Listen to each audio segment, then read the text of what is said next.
ശ്രീ പ്രേംകുമാർ, ദല്ലാൽ നന്ദകുമാറിനെ ഇത്തരത്തിലുള്ള കൂടിക്കാഴ്ചയുടെ ഭാഗമാക്കിയതാണ് പിണറായി വിജയൻ ജാഗ്രത കുറവ് എന്ന് പറഞ്ഞതെങ്കിൽ ഇപ്പോൾ ബിനോയ് വിശ്വം പറയുന്നു ജാവദേക്കറുമായുള്ള കൂടിക്കാഴ്ചയിൽ ഇപ്പിക്ക് ജാഗ്രത കുറവുണ്ടായി എന്നും ദല്ലാളുമാരുമായി ഇടത് നേതാക്കൾ അടുപ്പം പുലർത്തരുത് എന്നുമാണ്.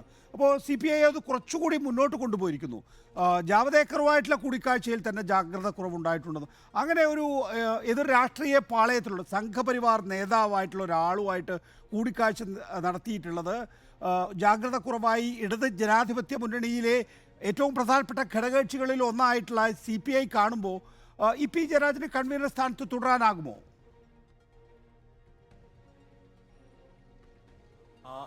EP ജയരാജന് കൺവീനർ സ്ഥാനത്ത് തുടരാൻ പറ്റുമോ എന്നുള്ളതിൽ എനിക്ക് മറുപടി പറയാൻ അറിയില്ല. കാരണം ഈ ചർച്ചയിൽ നിങ്ങൾ പറയേണ്ടതായിരുന്നു. CPIM-ന്റെ ഔദ്യോഗിക പ്രതിനിധികൾ ആരും പങ്കെടുക്കുന്നില്ല.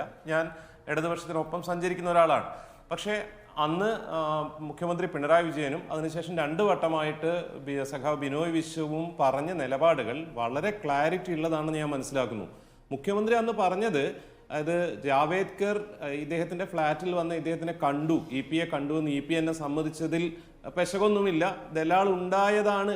അങ്ങനെ അർത്ഥത്തിലല്ല എടുക്കേണ്ടത്. അദ്ദേഹം പറഞ്ഞെന്താണെന്ന് വെച്ചാൽ ഒരു പൊതുപരിപാടിയിൽ വെച്ച് ഞാൻ ജാവ്ദേക്കറെ കണ്ടിട്ടുണ്ടായിരുന്നു, ഞങ്ങൾ സംഭാഷണം നടത്തിയിട്ടുണ്ട്. രാഷ്ട്രീയ പാർട്ടിയുടെ നേതാക്കളാകുമ്പോൾ ഇത്തരത്തിൽ കാണുകയും അഭിവാദ്യം ചെയ്യുകയും സംസാരിക്കുകയൊക്കെ ചെയ്യും. അപ്പോൾ നമുക്കറിയാം, ഇപ്പോൾ ടെലിവിഷൻ ചർച്ചകളിലാണെങ്കിൽ പോലും ഭയങ്കരമായിട്ട് തർക്കിച്ചുകൊണ്ടിരിക്കുന്ന ആളുകൾ പുറത്തു വെച്ച് കണ്ടാൽ സ്വാഭാവികമായിട്ടും വളരെ സൗഹൃദത്തിലായിരിക്കും. എന്ന് പറഞ്ഞാൽ അതിൻ്റെ അർത്ഥം നമ്മുടെ നിലപാടുകളിൽ എന്താ പറയുക വെള്ളം ചേർക്കുന്നു എന്നല്ല. ഗോവിന്ദ മാഷും പിറ്റേഴ്സ് അത് പറയുന്നുണ്ടായിരുന്നു. ഞാനും കൃഷ്ണദാസും പിന്നെ MM ഹസനും ഒന്നിച്ചൊരു വേദിയിലുണ്ടായിരുന്നു. വളരെ സൗഹാർദ്ദപരമായിരുന്നു. പക്ഷേ രാഷ്ട്രീയമായിട്ട് അടുക്കിട വ്യത്യാസമില്ലാത്ത നിലപാടായിരുന്നു എന്നുള്ളത്. അപ്പം CM അന്ന് കൃത്യമായിട്ട് പറഞ്ഞത് എന്താണെന്ന് വെച്ചാൽ BJP-യുടെ ആവട്ടെ കോൺഗ്രസിന്റെ ആവട്ടെ ആളെ കാണുക, സംസാരിക്കുക എന്നുള്ളതല്ല പ്രശ്നം. ആ ആളുകളെ കാണാനും സംസാരിക്കാനുള്ള അരങ്ങൊരുങ്ങുന്നത് ഇത്തരത്തിലുള്ള പവർ ബ്രോക്കേഴ്സ് ത്രൂ ആവുന്നു എന്നുള്ളത് ആ കാര്യത്തിൽ EP-യുടെ ഭാഗത്ത് നിന്ന് എന്താ പറയുക ആവർത്തിച്ച് മിസ്റ്റേക്കുകൾ ഉണ്ടാവുന്നു എന്നുള്ളത് വളരെ ഗൗരവമായ കാര്യമാണ്. അദ്ദേഹം അത് തിരുത്തേണ്ടതുണ്ട് എന്ന് തന്നെയാണ് ഇന്ന് EP-യും പറയുന്നത്. അത് തന്നെയാണ് മുഖ്യമന്ത്രി പറഞ്ഞത്. വളരെ കൃത്യമായ നിലപാടാണ്.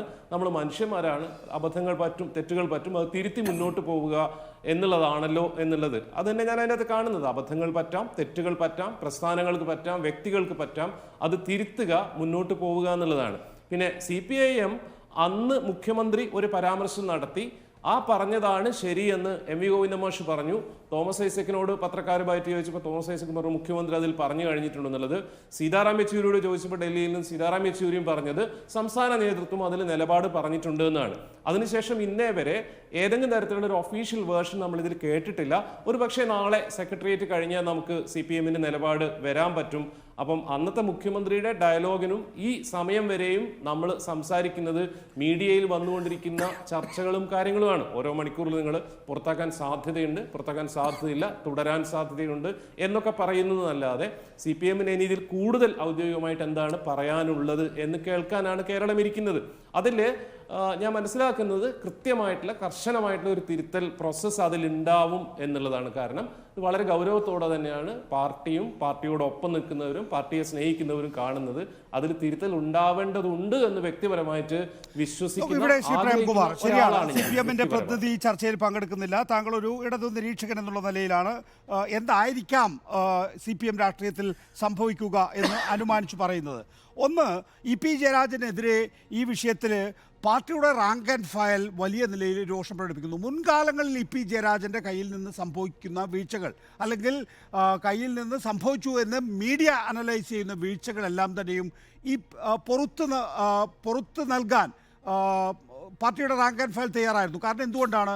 EP ജയരാജൻ വെടികൊണ്ടയാളാണ്, എതിരാളികൾ കൊല്ലാൻ ശ്രമിച്ചിട്ടുള്ള ആളാണ്. അങ്ങനെ ജീവിക്കുന്ന ഒരു രക്തസാക്ഷി എന്നുള്ള നിലയിൽ EP ജയരാജൻ ഏതെങ്കിലും തരത്തിൽ തെറ്റ് ചെയ്തതായി മാധ്യമങ്ങൾ അവലോകനം ചെയ്താൽ പാർട്ടി അണികൾ EP ജയരാജനോടൊപ്പം അടിയുറച്ച് നിന്നിരുന്നു എന്നുള്ളതാണ് മുൻകാല അനുഭവം. പക്ഷേ ഈ വിഷയത്തിൽ റാങ്ക് ആൻഡ് ഫയലിനൊരു രോഷം ഉണ്ടായിട്ടുണ്ട്.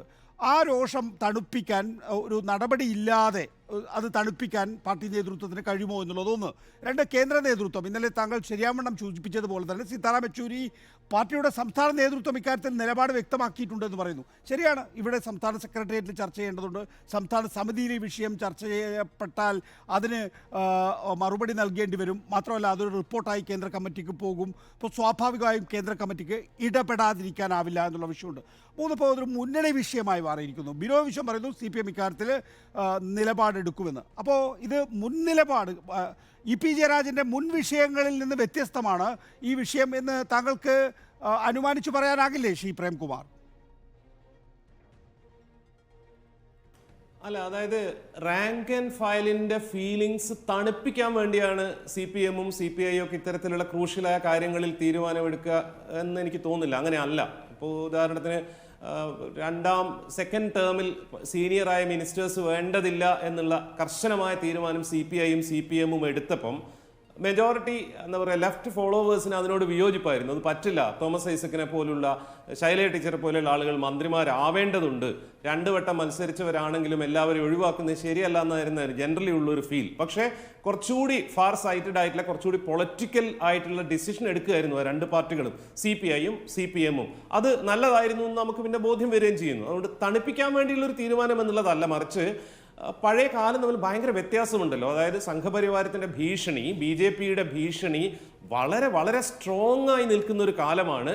ജനാധിപത്യ മര്യാദകളെ, ജനാധിപത്യ രീതികളെ ചോദ്യം ചെയ്യുന്നതിന് യാതൊരു മടിയുമില്ലാതെ, അതായത് ശോഭാ സുരേന്ദ്രനെ പോലുള്ള ആളുകളൊക്കെ, BJP-യുടെ നേതാക്കന്മാരൊക്കെ വളരെ കൂളായിട്ട് ഞങ്ങൾ ഇത്ര കോടി രൂപ ഓഫർ ചെയ്തിട്ടുണ്ട്, ഞങ്ങൾ ഇന്ന പൊസിഷൻ ഓഫർ ചെയ്തിട്ടുണ്ടെന്നൊക്കെ യാതൊരു ഉളുപ്പുമില്ലാതെ പറയുന്ന കാലമാണിത്. അതായത് MLA-മാരെ വിലയ്ക്ക് വാങ്ങുന്നതിനൊന്നും യാതൊരു പ്രശ്നവുമില്ല എന്ന്, 35 MLA-മാരുണ്ടെങ്കിൽ ഞങ്ങൾ കേരളം ഭരിക്കുമെന്ന് K. സുരേന്ദ്രൻ പറയാൻ പറ്റുന്ന ഒരു കാലത്താണ് നമ്മൾ ജീവിക്കുന്നത്. അപ്പോൾ 10 വർഷം മുമ്പ് ഉണ്ടായിട്ടുള്ള ജാഗ്രത കുറവിനോട് പാർട്ടി കാണിച്ചിട്ടുണ്ട് എന്ന് നിങ്ങൾ പറയുന്ന പോലെയുള്ള ഒരു ലെനിയൻസി ഒന്നും ഈ കോണ്ടെക്സ്റ്റിൽ കാണാൻ പറ്റില്ല. വളരെ തീക്ഷ്ണമാണ് രാഷ്ട്രീയ കാലാവസ്ഥ, ഇന്ത്യയുടെ അവസ്ഥ. അതിൽ വളരെ വളരെ പ്രധാനപ്പെട്ട ഉത്തരവാദിത്തമുള്ള പാർട്ടിയാണ് CPIM.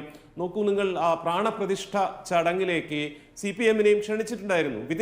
വിതിൻ അവേഴ്സാണ്, മണിക്കൂറുകൾക്കുള്ളിലാണ് വേണ്ട എന്ന് തീരുമാനമെടുത്തത്.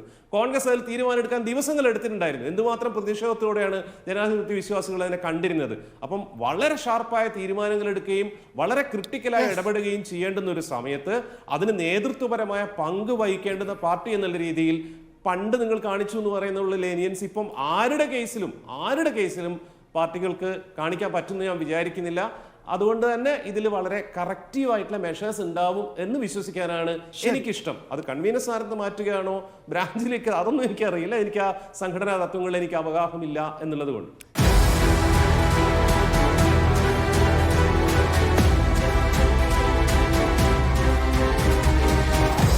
Debate with MV Nikesh Kumar.